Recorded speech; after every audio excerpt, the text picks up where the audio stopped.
పెద్దపల్లి జిల్లాలో లోక్సభ ఎన్నికలను ప్రశాంత వాతావరణంలో నిర్వహించేందుకు అన్ని చర్యలు తీసుకుంటున్నామన్నారు పెద్దపల్లి జిల్లా ఎన్నికల అధికారి కలెక్టర్ మొజమిల్ ఖాన్. ఇక లోక్సభ ఎన్నికల నిర్వహణ తీసుకుంటున్న చర్యలపై ఆయన పెద్దపల్లి కలెక్టరేట్లో మీడియాతో మాట్లాడారు. కేంద్ర ఎన్నికల సంఘం ఆదేశాల మేరకు పెద్దపల్లి పార్లమెంటు నియోజకవర్గంలో ఎన్నికలు పకడ్బందీగా నిర్వహించడానికి అన్ని ఏర్పాట్లు చేస్తున్నామన్నారు. నియోజకవర్గంలో మొత్తం 7 అసెంబ్లీ నియోజకవర్గాలున్నాయని మొత్తం 15,92,996 ఓటర్లుండగా ఇందులో మహిళా ఓటర్లే అధికంగా ఉన్నారన్నారు. ఏప్రిల్ 18వ తేదీన గెజిట్ విడుదలై 26 స్క్రూటినీ, మే 13వ తేదీన ఎన్నికలు, జూన్ 4వ తేదీన కౌంటింగ్ జరగనుందన్నారు.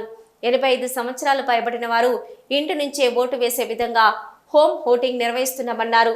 ఉదయం 6 గంటల నుంచి రాత్రి 10 గంటల వరకు ప్రచారం చేసుకోవచ్చని, ఎవరైనా ఫిర్యాదు చేయాలనుకుంటే సి-విజిల్ యాప్ ద్వారా మా దృష్టికి తీసుకురావాలన్నారు. ఓటు హక్కును మనకు రాజ్యాంగం కల్పించిందని ప్రతి ఒక్కరు ఓటు హక్కును సద్వినియోగం చేసుకోవాలని పిలుపునిచ్చారు. పెద్దపల్లి పార్లమెంట్ కాన్స్టిట్యుయెన్సీలో మన జిల్లాని కలుపుకుంటూ 8,692 మంది 85+ ఓటర్స్ ఉన్నారు. అలాగే వికలాంగులు 35,036 అంటే 35,036 మంది వికలాంగులు ఉన్నారు. వీళ్ళు కూడా వాళ్ళ అర్హత ప్రకారం ఫామ్ 12D ద్వారా ఓటింగ్ కోసం అప్లై చేసుకోవచ్చు, హోమ్ ఓటింగ్ కోసం. ఇప్పుడు ఎన్నికల ప్రిపేర్డ్నెస్ గురించి వస్తే అండి, మన జిల్లాలో ముందు కూడా అసెంబ్లీ ఎన్నికలు అయినప్పుడు పూర్తిగా ప్రశాంతమైన వాతావరణంలో కండక్ట్ చేసుకోగలిగాం.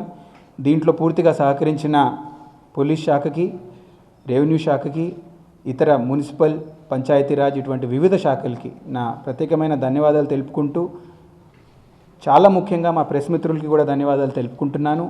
మీ వల్లనే మా సందేశాన్ని మేము ప్రజలకు అందించగలిగాం.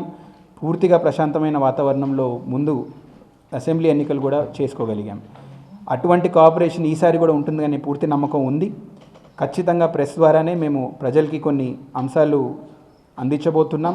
ప్రశాంతంగా ఎలా ఓట్ చేయాలి, సౌకర్యాలు ఏం కల్పించామనేవి అవి కూడా ప్రెస్ పూర్తిగా వాళ్ళ పాత్రని నిర్వహిస్తారనే నమ్మకం పూర్తిగా ఉంది. సో ఈ విషయానికి వస్తే మన జిల్లాలో పార్లమెంట్ ఎన్నికలు నిష్పక్షంగా, ఎటువంటి భయం లేకుండా, నిజాయితీగా కండక్ట్ చేసుకుంటూ ఓటర్ ఎటువంటి ప్రలోభాలకి లోపం అవ్వకుండా ఓటేస్తారనే పద్ధతిగా ఓటింగ్ కండక్ట్ చేసుకుంటామనే సందేశాన్ని నేను ప్రజలందరికీ అందిస్తున్నాను.